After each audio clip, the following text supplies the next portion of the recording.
El tiempo ha pasado, casi 40 años ya, pero lo que me pasó fue algo tan extraordinario, algo tan profundo y vívido y real, que quedó grabado en mi corazón y lo estoy viendo como si fuera hoy. El IPEC significaba Instituto Planificador de Encuentros Cercanos, y era una agrupación que existía cuando yo la conocí ya algunos años antes, formada por algunos de los que fue después integrantes de la expedición ERCS. Y otros no, porque bueno, esa sigla IPEC se disuelve. Pero estuvo vigente 2 o 3 años en Argentina como una agrupación que estudiaba el fenómeno OVNI. Bueno, yo llego a conocer a algunos de los integrantes del IPEC cuando estoy por salir un fin de semana y suena un teléfono de mi casa y hay un llamado de una persona amiga que me dice que en un hotel importante de la ciudad de Buenos Aires estaban hablando del tema de la ciudad de ERCS. Y yo había estado yendo a esos sitios especiales, espectaculares, varios meses antes, donde había podido tomar incluso una fotografía de luz curva, etc. Entonces, bueno, pregunto si eso qué día era. Me dice, mira, es hoy y mañana. Bueno, al otro día voy a este hotel ahí en la avenida Callao, me quedo viendo la charla que daban estas personas, y cuando terminan me acerco y les llevo las fotos de lo que yo había podido fotografiar 3, 4 meses antes. Bueno, cuando vieron eso se quedaron fascinados porque ellos hablaban sin haber ido al lugar, yo ya había estado. Entonces enseguida me citaron para que los vaya a ver a las oficinas que tenían en la calle Bedia, ahí en Belgrano. Me dan un teléfono y bueno, y a los pocos días los llamo, convino para ir, voy y ahí charlamos, me piden si me podía integrar a este grupo que ellos formaban. Bueno, le dije que sí, con mucho gusto, y empecé a participar de reuniones, de actividades que así se hacían. ¿Por qué vas vos en julio del 85 al Uritorco? ¿Ya había sido antes o fue la primera vez? No, mi viaje anterior, que por eso tengo este material que muestro al IPEC, es a mediados de, sería el año 1985. Y yo voy porque estaba yendo a unos cursos de bioenergía que se estaban dando en la avenida Cabildo por el profesor Arias Varela. Y una tarde en este curso falta este profesor, no viene, y los organizadores de ese sitio nos dicen de que bueno, que era un curso pago, entonces que podíamos quedarnos a otra actividad que iba a haber, que era del profesor Guillermo Terrera, y que iba a hablar de las ciudades intraterrenas y de temas esotéricos. Bueno, decido quedarme. Y ahí me entero del tema de las ciudades intraterrenas, del bastón de mando, de todas estas cuestiones relacionadas al plano esotérico, a los planos cósmicos. De eso me interesó. Seguí yendo a las clases de Arias Varela, pero también iba, entonces en ese caso, a las de Guillermo Terrera, que eran en distintos horarios. Ahí éramos varias personas y decidimos ir a estos lugares tan especiales que se hablaban para conocerlos. Yo no había ido nunca a esa zona, a pesar de que tengo familia en Valle Hermoso, mis abuelos, mi padre era de Valle Hermoso, de muy chiquito nos habían llevado a mi madre a veranear a la zona de Valle Hermoso, pero no conocía Capilla del Monte ni nada por el estilo. Y ahí, bueno, decidimos organizar un viaje con mi auto y fuimos en ese momento 4 personas más y yo. Decidimos ir a conocer esa zona. Bueno, fuimos 4 personas y yo, en total 5, en un Renault 12, en un auto que estaba bastante en malas condiciones, tardamos muchísimo en llegar, llegamos de noche. Pero cuando llegamos allá, yo sentí seguir de largo, no ingresar a Capilla del Monte, sino que seguir de largo, sin saber a dónde iba exactamente, pero no es como ahora, cuando tenés GPS y tenés todo. En ese momento eran los planos de esos que había antiguos, de la que te marcaban la ruta y nada más. Seguimos, y cuando llegamos al pueblo de Chabonier, yo siento algo en mi cabeza, en mi interior, como lo quieramos llamar, que me dice acá, y es como que me señala hacia la izquierda. Giro el auto, esto ya era muy tarde, quizás 1 de la mañana, re tarde, giro el auto y me meto por un camino de tierra. Sigo hasta que hay un alambrado, se termina el camino de tierra. Apago las luces, bajo del auto y los que estaban allí bajan conmigo y era una noche serena, pero de nubes bajas. Me quedo contra el alambrado y de pronto de esas nubes bajas aparece algo brillante de un color anaranjado, no sé, color oro rubí, ¿viste? Una cosa indescriptible para a la noche. Encima yo apago la luz, de pronto eso aparece, baja de entre las nubes y se queda flotando frente a donde estábamos. Pero cuando se queda flotando no está quieto, se veía como un movimiento zigzagueante que iba hacia abajo, hacia arriba, después hacia la izquierda, hacia la derecha, pero era algo impresionante, no era una cosa chiquitita, era, no sé, 4 veces un Venus, una cosa por el estilo. Tampoco era una luz que te encandilaba, que llegaba a todos lados, era algo luminoso que baja de entre las nubes y empieza a hacer ese movimiento. Y se quedó allí, no sé, 1 minuto, una cosa así, y después se queda quieto y se va para arriba. Y ahí empezamos a sentir que eso, de entrada, cuando llegamos y paramos el auto, no se sentía nada, los ruidos de los grillos, yo qué sé, el sonido de la naturaleza, que pareció que en ese momento que esto ocurría, había desaparecido. Así que ese fue el primer momento de esa ida hacia esta zona tan extraordinaria, pero en este caso Chagonier, ni siquiera Quebrada de Luna, ni siquiera Ongamira, ni siquiera la zona de Capilla del Monte y Uritorco, que son los que más conocidos en este momento. En esas reuniones, ahí en la avenida Cabildo, cuando conozco al doctor Terrera, claro, quedé impactadísimo por el conocimiento a nivel esotérico, hermético, que tenía sobre lo que eran las ciudades intraterrenas, lo llamada Hermandad Blanca. Bueno, seguimos participando de estas reuniones, después en cursos que él daba en la calle Manzoni 81 en San Isidro. Podemos llamar que me hice amigo de la familia, de la señora, conocí a la hija, una de las hijas, que no sé, creo que tenía más, pero bueno, hay una que estaba ahí con ellos. Llegué a trabajar en la casa de él pintando, pinté el departamento, pinté la cocinas, baños, pasillos, etcétera. O sea que tuve mucho tiempo, almorzaba ahí, me daba de comer la señora de él y después seguía trabajando. Ahí tuve la oportunidad de conocer el bastón de mando, o llamado toquilítico, que era un objeto real de una estructura basáltica, medía 1 metro y pico, 1,20 m más o menos, era más ancho en una punta y más delgado en la otra. Tenía un campo de energía extraordinario. Yo tengo sensibilidad con lo que es la radiestesia, con el péndulo o con el sensor, que es el que utilizo hoy en día, y cuando uno medía ese bastón tenía polos de energía, que era en el mango, la parte más gruesa, el centro y la punta. Pero tenía energía de verdad. Había gente que quería acercarse. Una vez él, estando ahí yo trabajando, quiere mostrarle el bastón a alguien y la persona esa que va a agarrarlo siente algo que lo impulsa para atrás y no lo pudo tocar. Después tenía una conana que era algo rarísimo, en una conana muy grande de piedra, y cuando vos te acercabas y acercabas el oído, vos sentías como un ulular, una cosa rarísima. Yo no sé si es natural, porque hoy en día conozco otras conanas de cuarzo o de otros materiales, vos arrimás el oído no sentís nada. Entonces, bueno, los que por ahí niegan el bastón de mando es algo real, pero ocurrió una cosa, un accidente.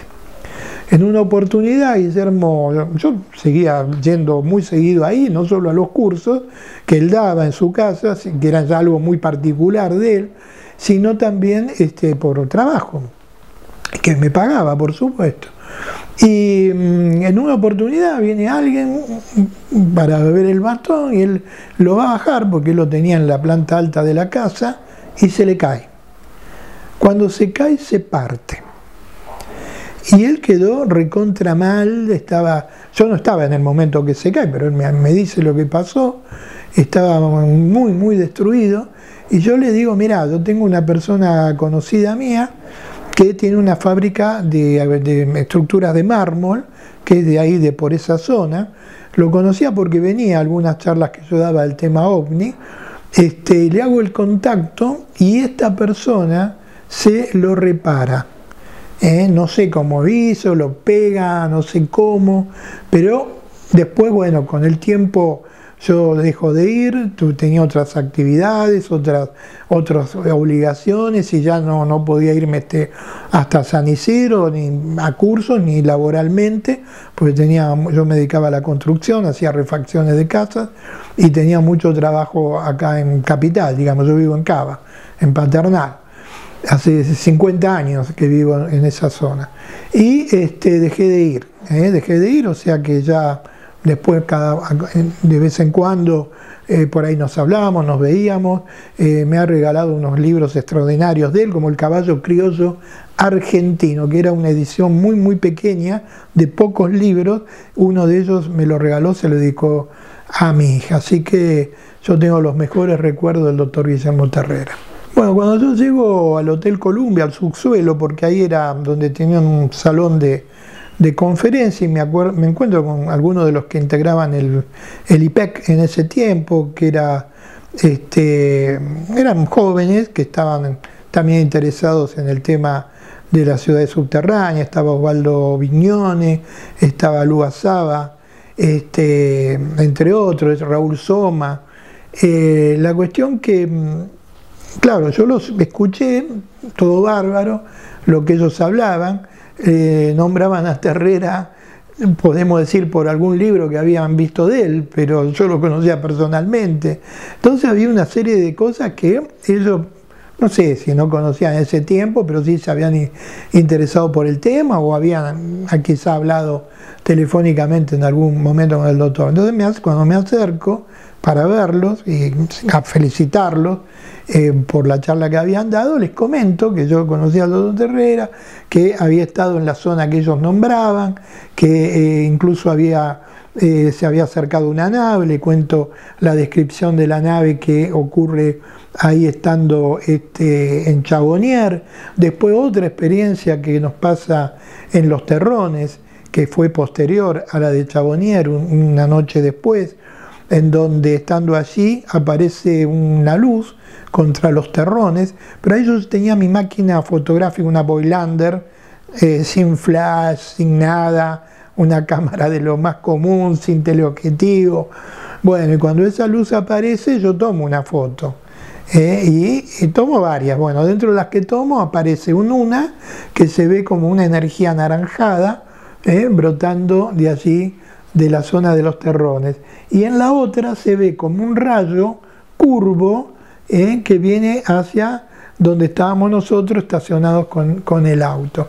Entonces, bueno, cuando les muestro todo esto, imagínate que estaban fascinados. Ahí es donde me invitan a las oficinas, a las cuales a los pocos días, menos de una semana, estoy yendo. Así que ese fue el inicio de mi contacto con todos estos integrantes del IPEC. ¿Y cómo surge la expedición ERCS? ¿Cómo se ponen de acuerdo para hacer la expedición ERCS? Bueno, ellos justamente, cuando una de las pautas que hablaban en esta conferencia eran organizar un grupo de estudio investigativo para ir a la zona de Capilla del Monte en busca de la ciudad subterránea de ERCS. O sea que ello no surge por una iniciativa mía, sino que ellos ya tenían esa iniciativa de ir allí a este lugar. Y por eso ellos me piden si me podía acoplar como conocedor del sitio que ellos no conocían, porque no habían estado. Entonces, ¿toman conocimiento de ERCS por los libros de Terrera? Claro, ellos toman conocimiento de ERCS por testimonios de Terrera, alguna otra cosa quizás que habían leído posiblemente anteriores, pero era un conocimiento muy muy limitado, muy pequeño, era algo muy superficial incluso. Cuando yo llego allá, no, empiezo a aportar mucho más información de la ubicación, porque yo empecé a sentir desde esa ida mía anterior a esa zona algunos aspectos respecto a esta ciudad intraterrena. Dentro de esos aspectos estaba, por ejemplo, referente a naves, porque Terrera no definía como esas luces fueran platos voladores. Él se inclinaba más como que eran los espíritus de los capitanejos, de los chamanes que se movían por esos valles. Él lo consideraba de esa manera más que nada. Cuando yo le decía, pero doctor, estos son platos voladores, platos voladores extraterrestres, medio que lo tomaba así como no lo tomaba muy en serio. Claro, cuando comienzo a dar más explicaciones respecto a la zona, que esta zona también había naves, ovnis o luces que respondían de una manera inteligente, y empiezo a contar todas las experiencias que había tenido allí, bueno, quedó todo el grupo inicial del IPEC, o el grupo que quedaba en ese momento, porque el IPEC había tenido una división previa. Quedaron fascinados y es ahí donde me invitan a ser partícipe de esta expedición que se estaba organizando para enero de 1986. Y incluso con el transcurso de los días me dejan a cargo de un grupo dentro de ese gran grupo que iba a Capilla del Monte, que se denominaba Grupo Águila. Pero hay algunas experiencias muy interesantes que son las que les describo. Una de ellas es una ida hacia Los Terrones que tengo al día siguiente de haber llegado a la zona de Capilla del Monte y con la autorización de Verón, que era en ese tiempo, Verón padre, el dueño de Los Terrones, y no había acceso de noche, o sea, no te dejaban ingresar, o sea, eso queda cerrado. Entonces él autoriza el ingreso y el hijo de él, Ariel Verón, viene y nos acompaña en el auto. Entonces cuando vamos subiendo a Los Terrones con mi auto y de noche, de pronto en un lugar determinado siento algo interno que me dice que detenga el auto. Yo iba manejando, paro el auto, coloco cambio, coloco palanca de freno y bajo. Me preguntan qué pasó, yo digo, no, espera un poquito, bajo.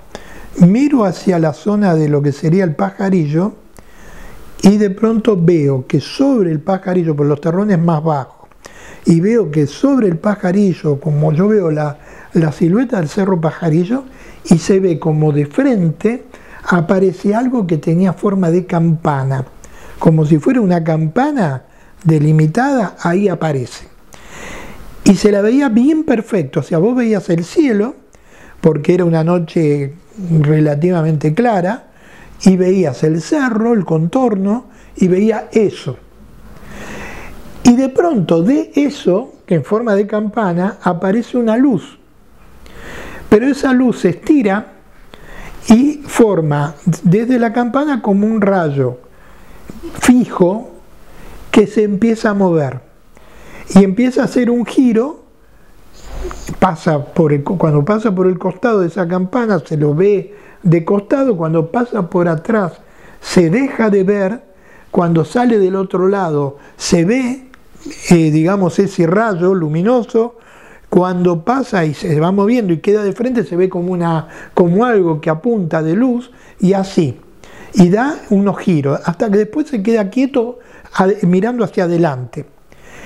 Yo veo eso, pero de ese haz de luz sale una esfera física, lumínica, y baja un poco, porque ya dije que es más alto el Cerro Pajarillo, hace como una curva y se viene hacia donde yo estaba. Cuando eso viene, yo estaba al costado del auto, del lado del que maneja del costado, los otros estaban todos adentro mirando. Cuando eso se acerca empiezan a los gritos. Que no venga, ¿qué es eso? No, que un griterío tremendo. Esta esfera se queda quieta, se vuelve hacia atrás, siempre haciendo como una curvita y se vuelve hacia la campana. ahí siento en mi cabeza de vuelta que me aleje. Le digo, quédense tranquilos, cálmense, no griten, me voy a alejar. Me alejo, me voy como bajando, porque el camino ese es de subida hacia los terrones. No sé cuánto caminé de noche, 40 metros, mucho más no es que me fui 1 kilómetro, ahí nomás, el coche se veía cuando giro. Bueno, me quedo parado y después de vuelta de esa campana sale la esfera, vuelve a bajar un poco y se acerca hacia mí. Cuando se acerca y queda flotando, quizás a 20 metros, era algo redondo, una cosa así redonda, lumínica, tampoco que te encandilaba, que no veía, no, era algo blanco ahí suspendido, larga, como finito como un cabello, y me toca acá, la frente y acá, yo siento por toda esta zona. Y desde entonces me aparece acá como un puntito que no sé qué, que lo tengo hace 40 años. La cosa es que acá en mi cabeza siento algo que me dice que estaba en contacto, que estos seres venían digamos, en son de paz, que no nos querían hacer daño, que ellos habían seguido la evolución de la humanidad de la Tierra desde siempre, que recién ahora la humanidad, a través del avance que está teniendo la humanidad, iba a poder entender esto, que ellos no querían hacernos ningún tipo de daño y que estaba en contacto y que iba a ir recibiendo más información. Eso se vuelve hacia atrás, esta esfera, se vuelve a meter en la campana, ya ahí la campana solo se veía el contorno, como fue al principio, no se veía ninguna luz, y ahí no sé si esa campana se levanta y se va o se mete hacia adentro.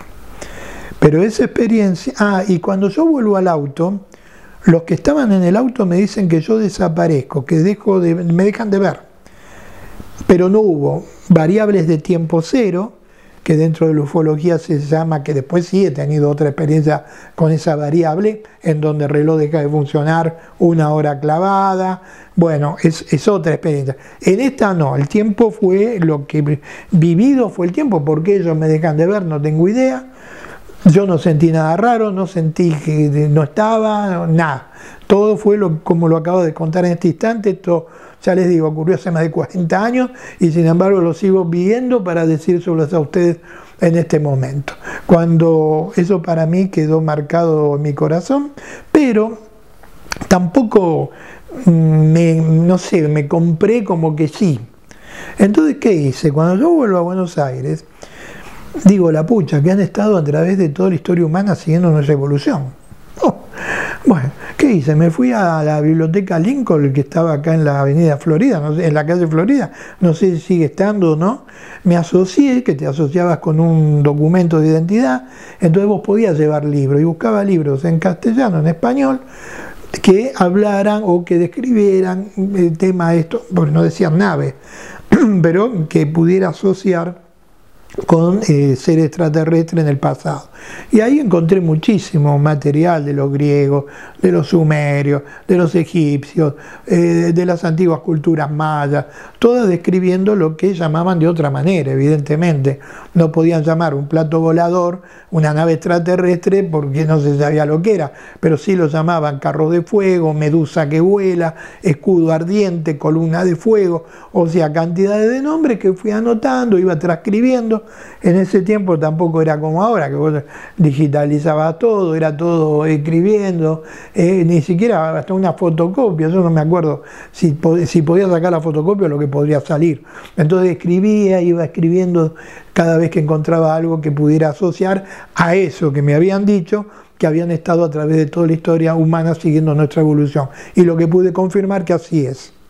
Bueno, el grupo IPEC, que conocí en ese momento, estaba formado por Osvaldo Viñone, Luis Cardoni, que también tenía un seudónimo que es Lua Saba, y Raúl Soma. Esos eran los 3 que yo conozco originalmente. Sé que Gustavo Fernández fue quizás hasta el fundador de ese grupo, pero que por no sé, una cuestión de ellos se había alejado y no formó parte de esta primera expedición de ERCS. Entonces, creo que era la sigla Instituto Planificador de Encuentros Cercanos. Pero después con el Osvaldo Viñone trabajaba en Chacarita, en el cementerio de Chacarita, trabajaba ahí, en una de las parcelas de los, como llaman, en ese sitio. Luis Cardoni era más de escribir, trabajaba en algún programa de radio, y Raúl Soma tenía varias carnicerías. Incluso en el Tigre tenía 2 por lo menos que yo conocí, porque cuando supieron que yo hacía electricidad también, electricidad industrial, más de una vez me iba en el tren a Tigre a hacer trabajo de arreglarle heladeras o cuestiones que se habían roto eléctricas, y después me venía con mis buenas tiras de asado que me pagaba aparte y me regalaba Raulito, un tipo extraordinario. A Gustavo Fernández lo he conocido en canales de televisión, en entrevistas, en algún congreso que participamos juntos, así que 10.000 puntos también para él. Él vive, Gustavo Fernández, el resto todos fallecieron. ¿Y cómo era la relación entre ustedes? La relación entre entre Osvaldo Viñone, entre Luis Saba, entre Raúl Soma fue extraordinaria siempre.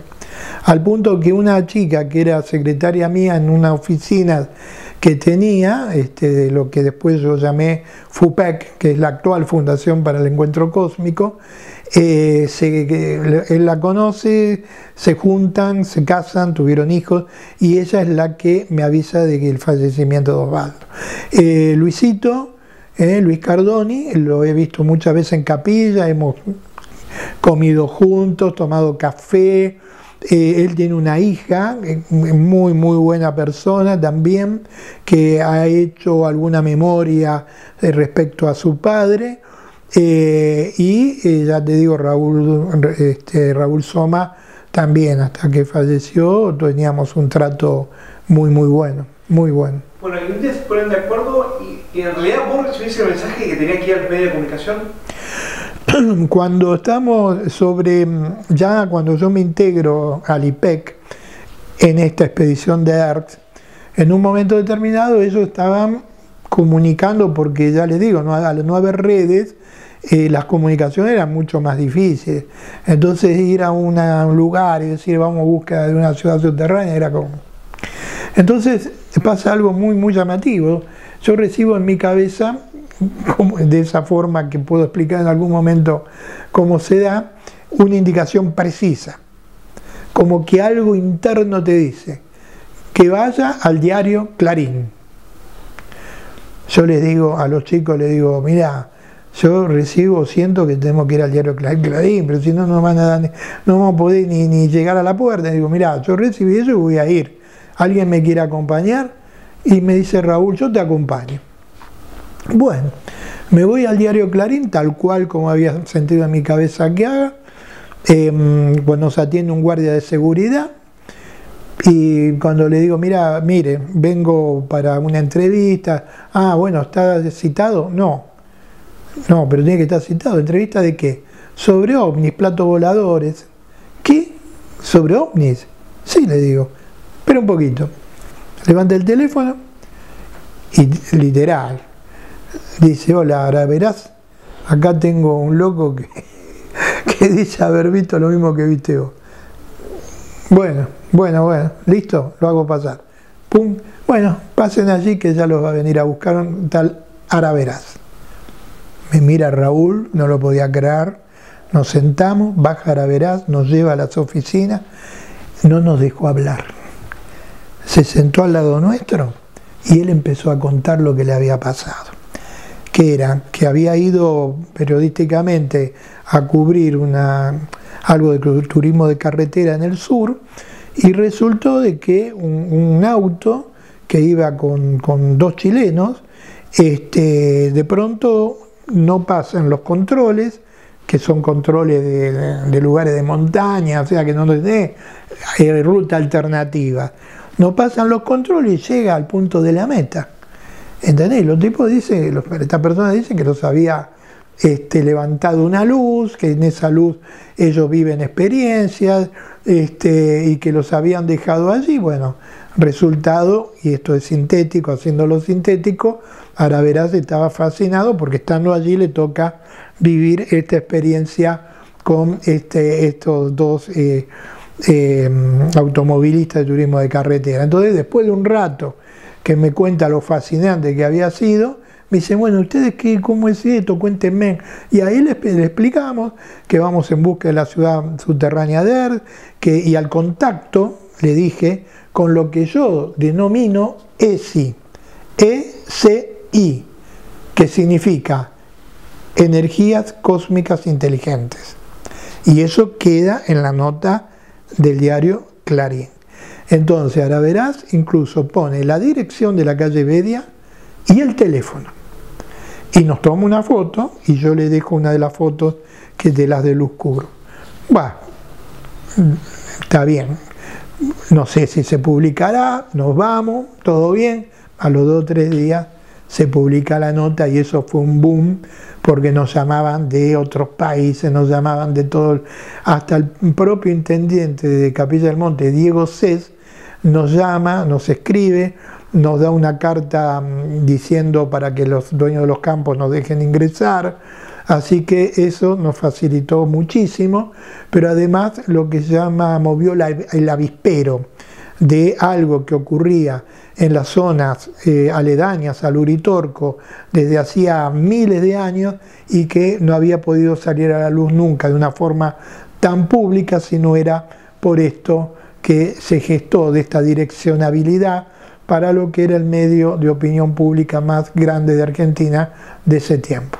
Y ahí, queriendo sin querer, constituiste como un contacto programado, un gran contacto programado, ¿no?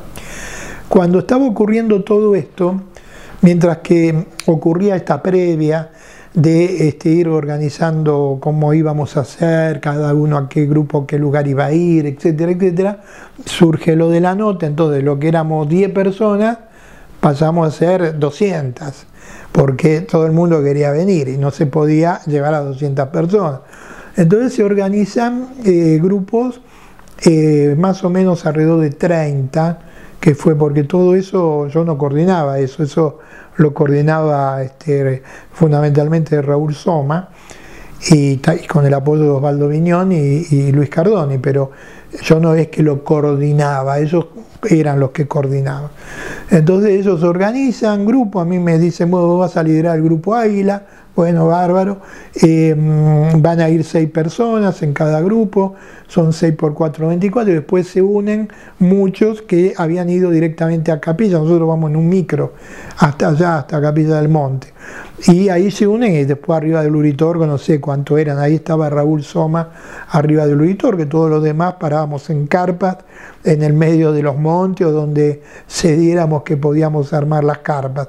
Entonces así fue como inicialmente surgió, pero en la organización, ¿no es cierto?, que ya se determina el día del viaje, todo lo que era organizativo, ahí es donde vuelvo a tener una indicación en mi cabeza para que la noche del 9 de enero de 1986, entre las 11 de la noche, 23 horas de Argentina, y las 0 horas, 24 horas, tuviéramos que estar en un lugar determinado esperando un contacto.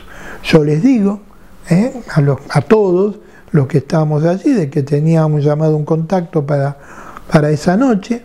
Ya tengo que pasar, si quieren, para poder describir esto, tengo que irme hacia adelante en el tiempo. Los grupos eran Halcón, Cóndor, Chajá y Águila, que era el grupo que lideraba yo. Lo organizativo fue muy lindo, muy lindo, principalmente porque no teníamos nada, o sea, nada. Nada significa nada, éramos todos personas de Ciudad de Buenos Aires, así que podíamos tener. Pero la nota de Clarín fue llamativa porque nos empezó a escribir gente que eran espeleólogos, personas que estudiaban el tema de las grutas, de las ciudades intraterrenas, etcétera, etcétera. Y entre ellos estaba Julio Goyen Aguado, que ya fallecido, fue un gran espeleólogo argentino, estuvo en la Cueva de las Manos, en el sur, no sé, como un mes ahí adentro, bueno, una persona extraordinaria, y él me invita a que yo le cuente un poco qué es lo que íbamos a hacer y en qué podía ayudarnos, y me cita en la Avenida de Mayo, en unas oficinas que él tenía. Bueno, voy, no lo conocía, me atiende pero muy bien allá en las oficinas, me dice, bueno, ¿qué es lo que necesitan? Y le digo, mira, no tenemos nada. ¿Pero qué significa nada? Nada es nada. Bueno, yo les puedo dar ganchos para escalar, sogas, no sé, arneses. Bueno, le digo, mira, alguna soga creo que está bien, ganchos para escalar, no sé, no creo que escalemos, pero bueno, arneses seguramente sí. Bueno, y Julio Goyen Aguado me da todo eso como para que yo lo traiga para la expedición, con la condición de después, por supuesto, de devolverlo. Entonces, él me dice, mira, vamos a tomar un café abajo en una confitería ahí que da por la Avenida de Mayo. Fuimos y me contó muchas cosas del mundo intraterreno que desconocía, porque él era amigo de Juan Morrix. Y Juan Morrix fue un espeleólogo nacionalizado argentino que descubre la caverna de los Tallos, o la redescubre, porque si bien ya había sido descubierta, era como que había quedado en el olvido, y los aborígenes del Ecuador que él contacta y lo llevan hasta el lugar y él ingresa. Aguado me cuenta cosas extraordinarias, por ejemplo, de la galería interna con bibliotecas que tenían láminas de oro que eran de 1 micrón. Saben lo que es el micrón, ¿no es cierto? O sea, de 1 milímetro 10 veces menos, el micrón. Imagínate esas láminas, lo que eran, que había una sala gigantesca en la cual Morrix había llegado. Esa sala casi no se veía la parte de arriba, sí tenía como unas mesas de piedra, que había descubierto cosas increíbles, inenarrables, pero que estaba todo muy velado, como que él no podía dar a conocer muchas de las cosas que había visto y vivido allá. Bueno, me contó aspectos de eso y nos dio todo el apoyo. Pero igualmente no teníamos formas de comunicarnos. En ese tiempo habían aparecido unos handics que eran alternativos de los que se usaban en la guerra, esos intercomunicadores grandes que se ven en las películas. Bueno, esos handics requerían, yo no me acuerdo bien si eran 16 pilas, era una cosa de locos.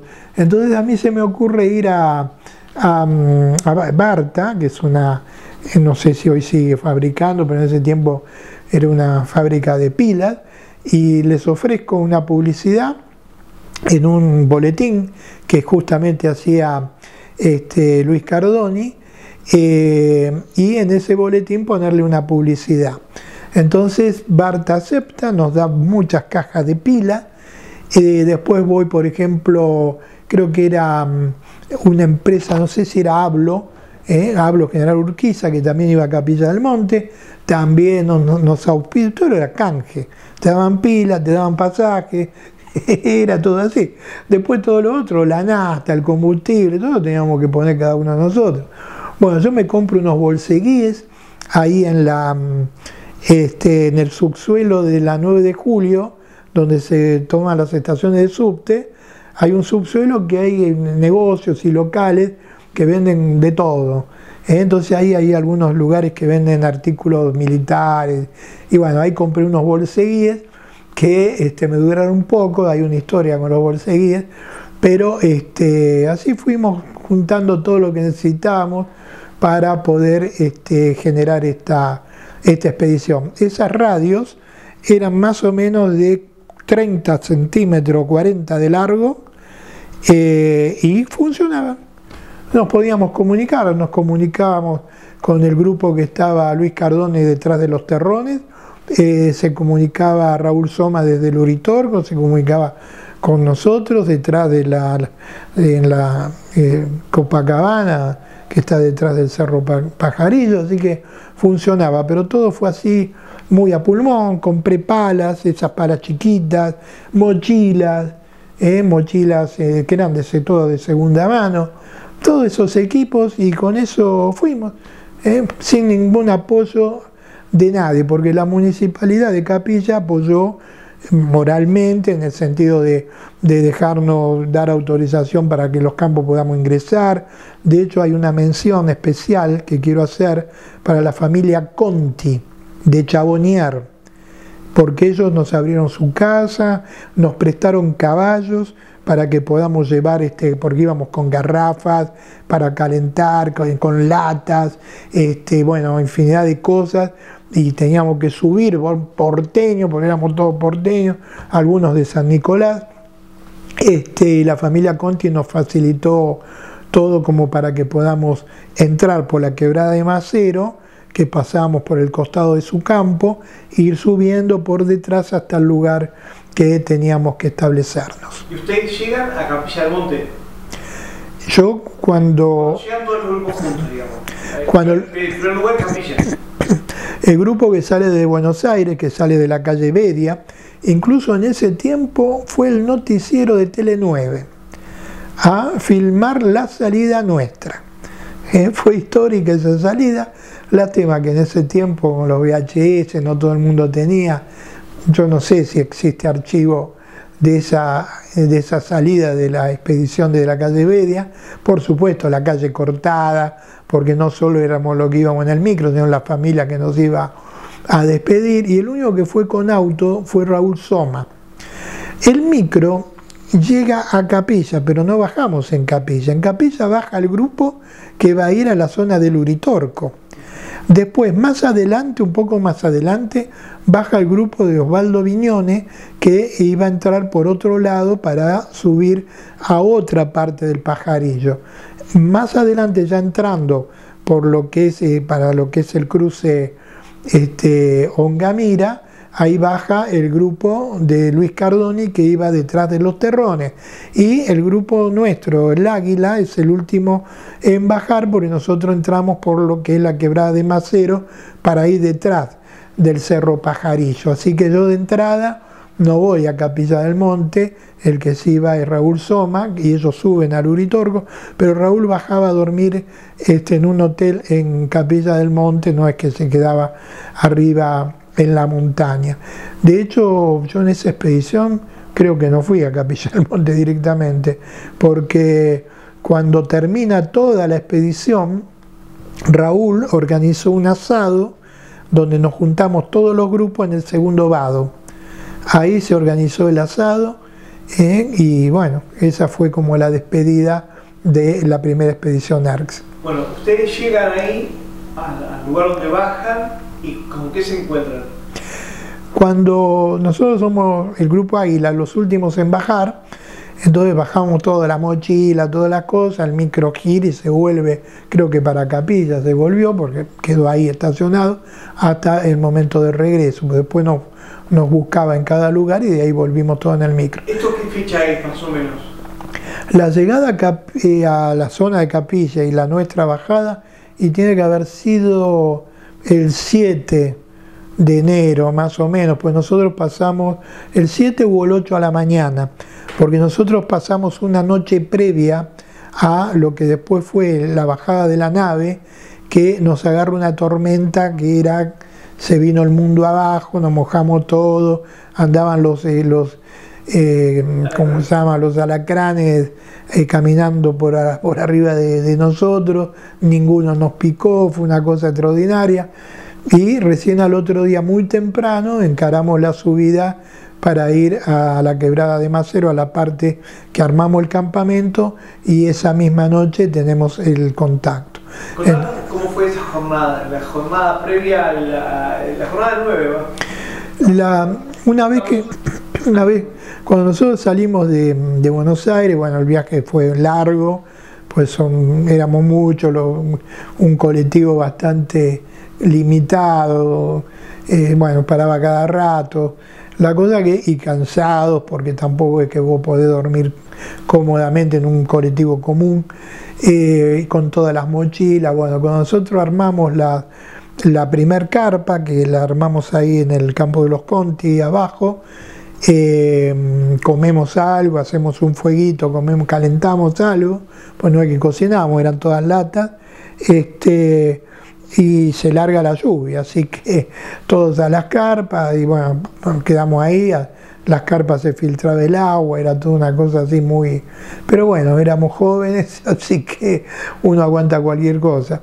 Después, bueno, al subir por la quebrada de Macero, que fue una subida bastante dura, llegamos a un lugar al costado del arroyo donde armamos las carpas, y ahí lo que yo sentía internamente es que no teníamos que comer nada antes del horario previsto y prefijado. Entonces nosotros armamos todas las carpas, pero a la noche estoy hablando, no cenar tipo 9 de la noche o 8 de la noche, cuando después tenés esto otro entre las 11 y las 12. Después que nosotros llegamos, bueno, armamos todo, comemos algo, ahí sí, tipo, no sé si era mediodía, capaz que era las 12 o 1 de la tarde o 2 de la tarde, recorrí el lugar con los demás, despejamos, lo abrimos un poco de vegetación, porque todo esto es monte cerrado, así que en un claro pudimos armar las carpas. Llegué hasta el arroyo tenía mucha agua, porque la lluvia que había tenido el día anterior fue tremenda, la noche anterior, y veo un sitio que me pareció ideal, porque tenía piedras grandes y el agua pasaba por los huecos que eran abiertos, pero se podía pasar de piedras en piedras, porque eran piedras, si bien el cauce estaba bastante engrandecido por la lluvia, pero se podía estar allí, así que yo ya tenía previsto el lugar. Les digo que a la noche no coman nada, o sea, lo último fue algunos mates o algo con galletas, esas cosas a la tarde, y cuando teníamos que estar a las 11, así que tipo 10:30, ya les digo a todos que vamos para el lugar, y nos acercamos ahí, nos colocamos sobre las piedras, cuando ya era el horario, porque encima había otro problema, que no es como... nosotros estábamos allí, las linternas eran linternas a la pila grandota, tampoco podías estar con una linterna prendida todo el tiempo porque eran pilas comunes. Entonces cuando yo veo que ya estábamos cerca del horario, ya les aviso a todos que estén preparados, que estén tranquilos, y la primera 20 minutos más o menos no pasaba nada. Estábamos todos sobre las piedras, el ruido del arroyo. Había una del grupo, Graciela Parini, que le dije que tenga el grabador en la mano, un grabador de audio. Mi máquina de fotos no servía para nada porque bueno, no tenía ninguna cosa así especial. Y yo no sé si, porque en ese momento no es que estoy mirando el horario cada rato, pero yo calculo que tipo 11:20, 11:25 empezamos a sentir algo raro. Pero eso algo raro era que parecía que el ruido del agua se escuchaba menos, no había sonido de viento, que es un clásico que pasa seguido cuando uno está en una experiencia a nivel de contacto, que hay un acercamiento o algo por el estilo. Parecía que todo alrededor cambió, como un microclima. Y de pronto aparece algo luminoso, porque nosotros estábamos detrás del cerro. Imagínense, ustedes ven el pajarillo del lado de la ruta 17, nosotros estábamos del otro lado, pero no en una ruta, estábamos contra la ladera. El cerro lo teníamos ahí nomás. Y aparece como algo luminoso, anaranjado, que se levanta. Y esto habrá sido, ponele ya 11:30. Y se queda suspendido. Y se mueve un poco hacia la izquierda, pero poco. Y era más bien grande. No digo como una luna, pero era grande, como media luna, como si fuera la media luna turca, pero acostada, un poquito más chica. Y de ahí empiezan a salir esferas luminosas. Las esferas luminosas se empiezan a mover por todas las laderas de este lado. Y era como que barrían las laderas, y cuando barrían las laderas, o sea, pasaban cerca de los pajonales, se veían como los pajonales se iluminaban, y las esferas se movían. Entonces todos decían, mirá las esferas, mirá, sí, qué bárbaro, qué extraordinario, qué increíble. Y uno empezó a contar, vamos a contarla. Yo traté de contarla, pero como se movían, yo no me acuerdo si conté 18, pero no conté 3 ni 10, eran muchas más. Yo habré contado 16, 18, y hay uno de los chicos que contó como 25, pero vos no podés saber si estás contando 2 veces la misma, pero había muchas esferas pequeñas, más chicas, que se movían. Y eso duró un rato, no es que fue 2 segundos, duró minutos. Cuando de pronto esas esferas parecen que se van metiendo en esta nave, ya voy a llamarla así, más grande, y quedaba una. Esa una se viene. Pero fue algo extraordinario, porque vos ves que está allá y de pronto empieza a venir.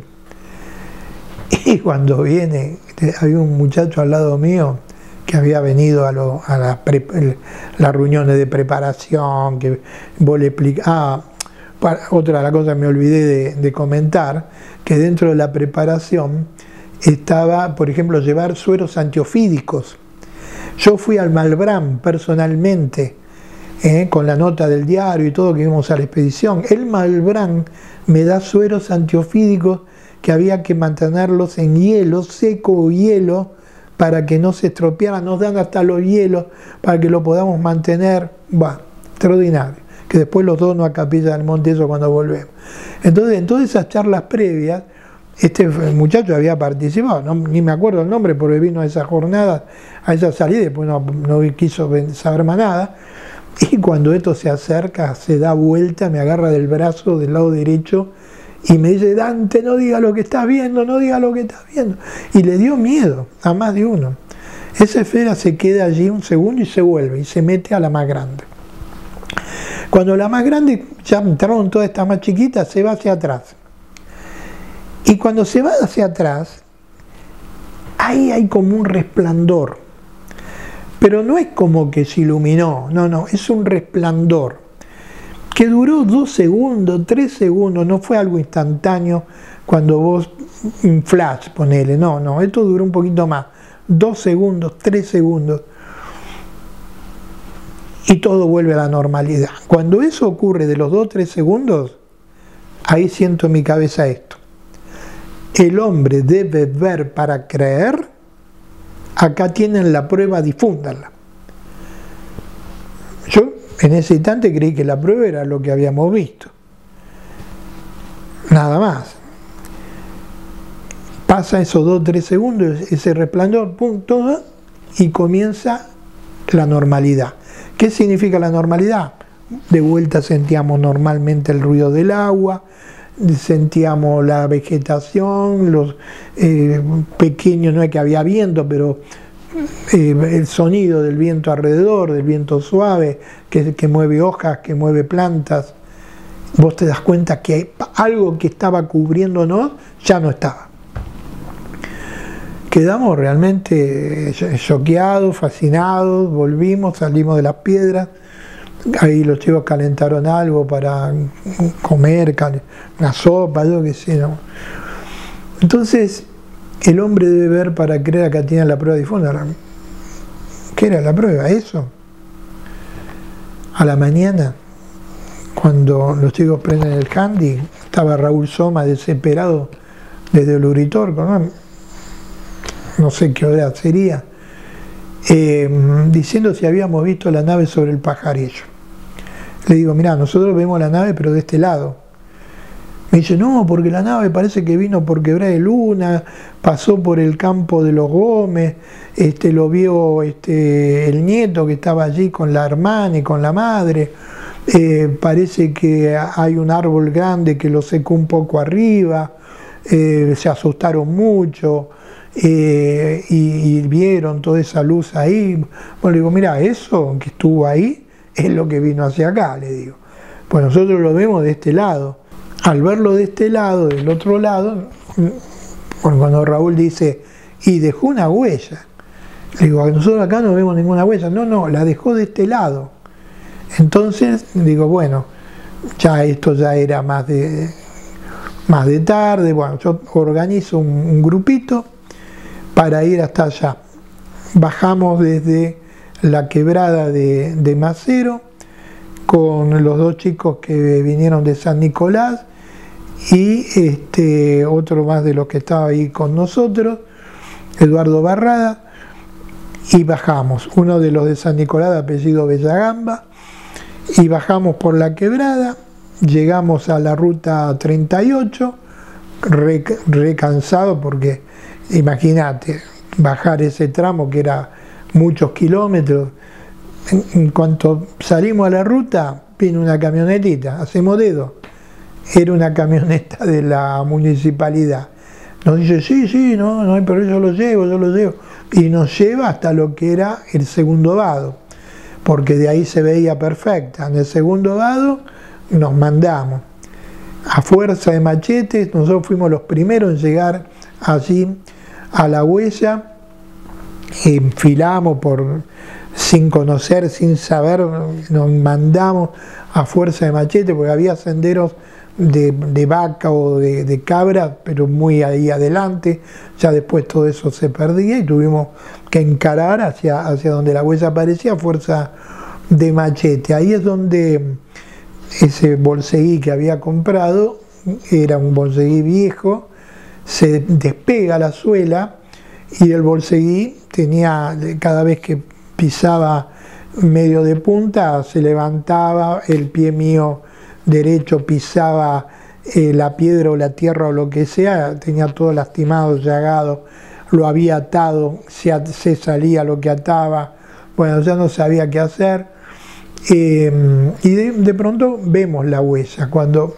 llegamos a la huella, en cuanto nos metemos, ahí está la huella, uno de los chicos, Eduardo Barrada, estaba como que se moría, le había agarrado, no sé si una bajada de presión o qué, la cuestión que estaba como desmayado y se tira sobre una piedra. Yo no podía caminar del dolor, casi tenía que pisar con el talón. Entonces me siento en un costado, miro el pie como estaba, bueno, trato de buscar algo y de pronto empiezo a sentir como un hormigueo, no sé cómo explicarlo, porque lo siento primero en la mano, al apoyarme. Siento como un hormigueo donde tocaba, porque había un polvillo que era finísimo, un polvillo que cuando la respiración más tenue hacía que ese polvillo se volara. Entonces siento eso en la mano primero, después lo siento en el pie, en la parte de abajo del pie. Y cuando vuelvo a mirar, no tenía ni la llaga. Este polvo me había en segundos cicatrizado la herida y ya no tenía más lastimado el pie. Miro y lo veo a Eduardo buscando muestra, caminando, miro más arriba y estaba estos otros dos chicos también buscando muestra. Yo me levanto, ya la había vuelto a atar, no me acuerdo si le metí un cinto o qué, pero volví a agarrar el bolseguí, bueno, empecé a buscar muestras y de pronto encuentro sobre una piedra como una ranita, sapito, estaba ahí en posición de saltar y parecía como disecado y estaba en posición de saltar sobre una piedra que había recibido esta irradiación. Quedó así en posición y he leído en algún momento diciendo como un sapito, como va a ver si no hay agua, hay arroyos ahí abajo a pocos metros de agua exquisita y pura que sale de la montaña de la parte de arriba. Esos son los arroyos de la sierra. Bueno, comienzo a juntar muestras y veo un cactus chico, de esos cactus redondos que tienen mucha espina, que está De un lado, que es el lado que da hacia arriba, que se había como quemado, y del otro lado nada. Y la vegetación estaba como quemada a la mitad. No estaba quemada a raíz en gran parte, porque cuando hay un incendio es otra cosa. Yo he vivido incendios ahí. Primero, un incendio te puede durar semanas, quema cientos, miles de hectáreas. Eso fue sin fuego, no hubo fuego, llama. Fue algo distinto. Esa energía lumínica que emite la nave, seguramente al estar suspendida en un plano inclinado, es con esa energía bajando, produce eso en esos 2 o 3 segundos que yo digo que vemos resplandor. Entonces, ese polvillo que queda era un regenerador biológico humano. Por eso Eduardo, que estaba con esa lipotimia, que parecía que se desmayaba, yo con el pie lastimado, en segundos no tenía nada. Y después cientos de personas, a los pocos semanas, meses, fueron al lugar y se curaron de enfermedades terminales. Porque eso que irradiaba era algo extraordinario, que con los años se fue diluyendo y perdiendo. La cosa que busqué muestras, en un morralito que tenía las fui poniendo, llevo el sapito ese, el cactus lo saco enterito, con la tierra de abajo, lo saco. El cactus lo planto con el tiempo en el lugar donde yo tengo ahora mi casa, en Quebrada de la Luna. Y pasó 30 años, el cactus seguía vivo sin crecer, no envejecía. Y cada tanto daba un cactusito, una pequeña globito, que era un cactus nuevo, que esos caen, generan raíz y vuelve a surgir la planta. Uno de esos cactusitos, lo digo yo, en un congreso mundial sobre el tema OVNI en Panamá, comentando esto, Blanca Benítez, que ya falleció, era la esposa de Juanjo Benítez, autor de Caballo de Troya y de tantos libros, me dice: uy, Dante, me gustaría tener, yo me encantan las plantas. Le digo: mirá, cuando vuelvo a Buenos Aires, si querés, y cuando den estos cactusitos, te mando uno a España. Bueno, sí, ahí me da la dirección. Bueno, como a los 6 meses veo que el cactus va a dar un cactusito de esto, lo dejo que madure, que se llama así. Cuando ya está para caer, lo saco, quedan colgando con un hilito que sería después la raíz. Lo envuelvo en algodón, lo mojo, lo pongo en una caja, eso en otra caja, y la mando expreso a España. Ella lo recibe y después me comenta que sí, que lo tuvo y lo puso en tierra y creció. Así que después este cactus original, en este momento hará, ponerle quizás 10 años atrás, que a lo mejor un poco menos, teóricamente por una mala maniobra sin querer de una persona que me cortaba el pasto, le pasó con la máquina y se rompió todo y desapareció. Así es como ese cactus desaparece, del cual por supuesto tengo fotos maravillosas, lo mismo que este sapito, ranita o lo que haya sido. Ahí está la foto para el que pueda decir era un sapo o una rana. Pero era un disecado raro, no era un disecado de esos crocantes, sino era una cosa distinta, algo distinto. Dante, y cuando bajan de la huella, ¿qué pasó? Cuando nosotros, después de esa primera ida allá a la huella, con las muestras, con todo, bajamos y había gente, porque estaban en la ruta mirando con prismáticos, bueno, había una movida de lo que había pasado, por encima esta expedición había sido muy publicitada, entonces había mucha gente que sabía que esa expedición estaba allí, y cuando ven que esto pasa, imagínate, ¿no?, todo el zafarrancho que se armó. No, nosotros nos volvemos al campamento que estaba en la quebrada de Macero. Así que el que quedó a cargo de todo ese tema ahí fue Raúl Soma, más que nada de la parte prensa o lo que haya hecho. Ahí no lo sé. Yo me volví con todo el resto del grupo a la quebrada de Macero, así que esa fue. Pero después, en el transcurso de esa misma primera expedición, fui otras 2 veces. O sea, en el transcurso, ponele de una semana, yo fui en total 3 veces a la huella esa. Ya después la última vez iba prácticamente, había hasta tiritas de tela colgadas, y al mes cualquier persona subía y llegaba. Viste que la abuela que lo ve, dice que ellos lo ven 10:30 de la noche, y ustedes lo ven 11:30. Sí, más o menos. ¿A ustedes les cerró el tema de los tiempos? ¿Cómo es? ¿Primero lo ve la abuela y después lo ven ustedes? Primero la abuela y después nosotros, ¿sí? La abuela calcula que más o menos era ese horario, pero lo calcula por el tema de que le da de comer a los animales, que ellos comieron, no es que estaban ahí mirando el reloj, pero fue aproximadamente todo dentro de esos horarios. Yo calculo que ese objeto estaba por lo menos ahí detrás 10 minutos antes seguro, porque es cuando nosotros sentimos que todo cambió. Después lo vemos, pero lo vemos cuando viene hacia atrás, pero ya un rato antes sentíamos que todo cambió alrededor nuestro. Viste que cuando yo estuve el año pasado, aparecieron como más huellas arriba de la Sierra del Pajarillo. El fenómeno se repite, sigue dándose. ¿Por qué hay? Sobre las sierras hay algunas cuestiones que siguen apareciendo, que son como círculos que algunos le llaman círculos de hadas. En realidad huellas generadas por estas naves, estos seres, es otra cosa. Esos círculos de hadas o círculos, los que no son producidos por algún tipo de hongo, porque hay algunos que pueden ser producidos por hongos. Pero ¿qué ocurre?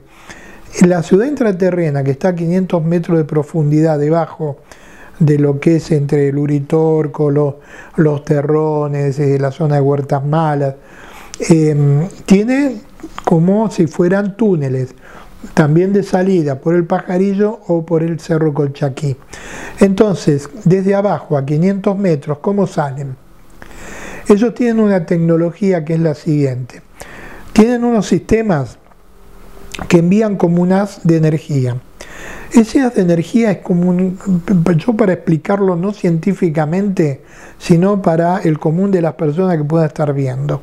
Imaginen un halo del hula hula, eso que usan los chicos para jugar. Bueno, imaginen eso, que lo que eso toca hace que toda la materia vaya al contorno de ese halo. Esa es la tecnología que tienen. Es un haz de energía que lo que toca hace que la materia se contraiga. Con un principio que es el siguiente. Los átomos entre sí no se tocan. Están unidos por una fuerza.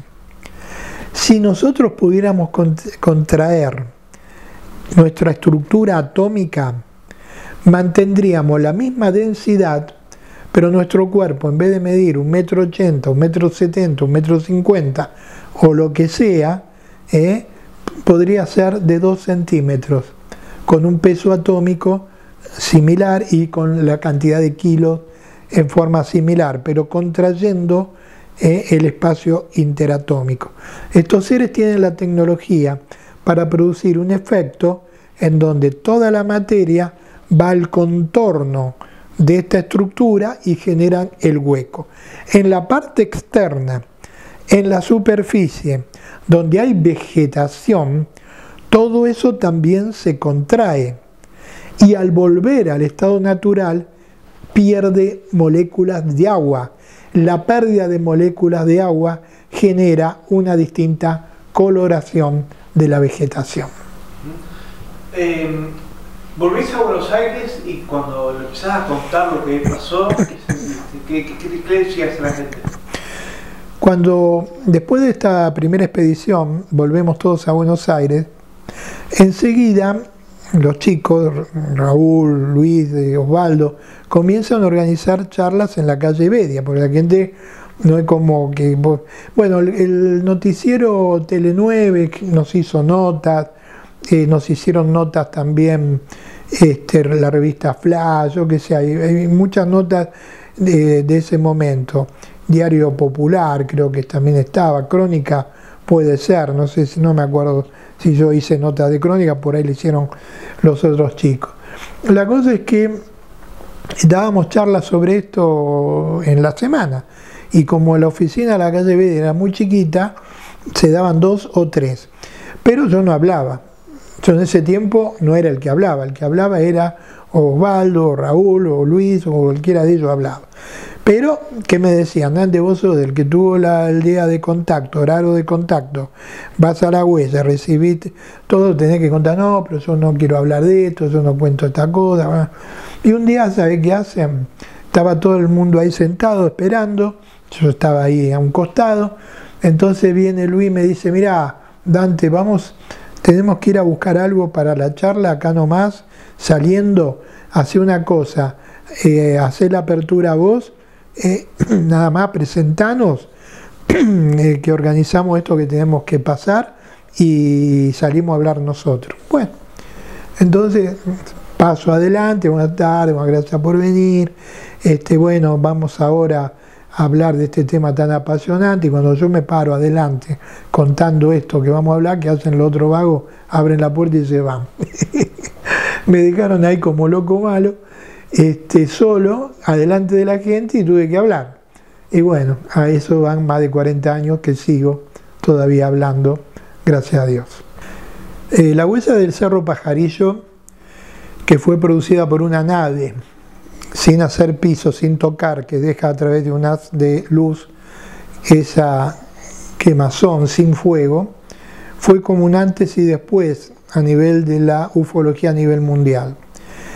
Pasa a ser una nueva etapa, un nuevo hito dentro de el mensaje que estos seres dan a la humanidad. ¿Por qué digo mensaje? Porque la huella en sí mismo era un mensaje. La huella medía 115 metros de largo por 95 metros de ancho, y es un simbolismo de las medidas simbólicas de nuestra galaxia, que tiene 115.000 años luz de largo por 95.000 años luz de ancho. Nos estaban dando un mensaje en donde esta huella es dejada por un sector que se denomina Federación Galáctica, que es un conjunto de 200 civilizaciones que están a un promedio de 5.000 años luz cúbicos de la estrella que llamamos Sol. Y estos seres son los que han seguido la evolución de la humanidad de la Tierra de hace decenas de miles de años. Y como me transmiten en ese primer contacto, que recién ahora la humanidad estaba capacitada de poder entender esto a través de lo que se llama neo-ovni arqueología, es como que ese mensaje que da la Federación Galáctica es un simbolismo para todos nosotros, de saber que ellos están aquí, que ellos siguen nuestra evolución, que ellos están atentos a cómo la humanidad de la Tierra está comprendiendo este punto. Esta reunión con Julio Goyen Aguado ahí en la Avenida de Mayo fue maravillosa, primero por las anécdotas que él recuerda haber hablado con Juan Morrix. A mí me impactó mucho lo de esa biblioteca, una biblioteca. Me impactó también que, según Juan Morrix, esa gran mesa de piedra tiene alrededor sillas de piedra también, pero en el respaldo de la silla de piedra están como grabados, como si fueran marcados en la piedra, figuras que incluso Morrix describe como de animales prehistóricos, como dinosaurios o formas prehistóricas que ya no existen ahora. Eso fue muy llamativo. También Aguado habló algo acerca de formas de vida que están allí, que no es lo que se llama hermandad blanca. Alguna otra forma de vida que quizás esté en lo profundo de la Tierra y que todavía desconocemos. Y ¿sabés dónde hay un paralelismo con otra persona que aparte de Julio Goyen Aguado pide hablar conmigo, y era de apellido Cornejo. Esto me estoy acordando ahora, después de 40 y pico de años, y Cornejo me invita a la casa a hablar, y yo voy, un departamento de acá por la zona de Palermo, estaba él, la señora, es un hombre grande ya, bastante más, tendría en ese momento arriba de los 70, 80 años, y él me habla del mundo intraterreno que él había descubierto en Perú, y que había ingresado a ciertos sectores intraterrenos en Perú, y que había podido ver formas que no corresponden a formas humanas, eran como distintas, más grotescas, pero que eran inofensivas, pero que la verdad que se había asustado mucho, y desde entonces como que ciertos lugares de la espeleología no seguía adelante. Entonces yo asocié lo que me había contado Aguado con esto otro de Cornejo sobre el mundo intraterreno y otras formas de vida que pueden ser distintas, no es que sean agresivas ni nada por el estilo, pero que desconocemos. El ser humano concibe la belleza o la tranquilidad con alguien que ve parecido. Por ahí hay veces que estos seres, o las tipologías de estos seres, no son visibles al ojo humano, que apenas puede ver del infrarrojo al ultravioleta, que sería algo así como la línea de un lápiz para cualquier persona que está viendo, y del lápiz para una pared y del lápiz para la otra pared no lo vemos, porque está fuera del rango infrarrojo ultravioleta. Entonces hay formas de vida que tienen la tecnología para vibrar en otras, de otros rangos, con vibración de otros rangos que no son visibles al ojo humano, porque si los viéramos podríamos sentir temor, y no es el objetivo de estas inteligencias crear temor en el humano, sino generar que el humano tome conciencia de que no estamos solos en el universo.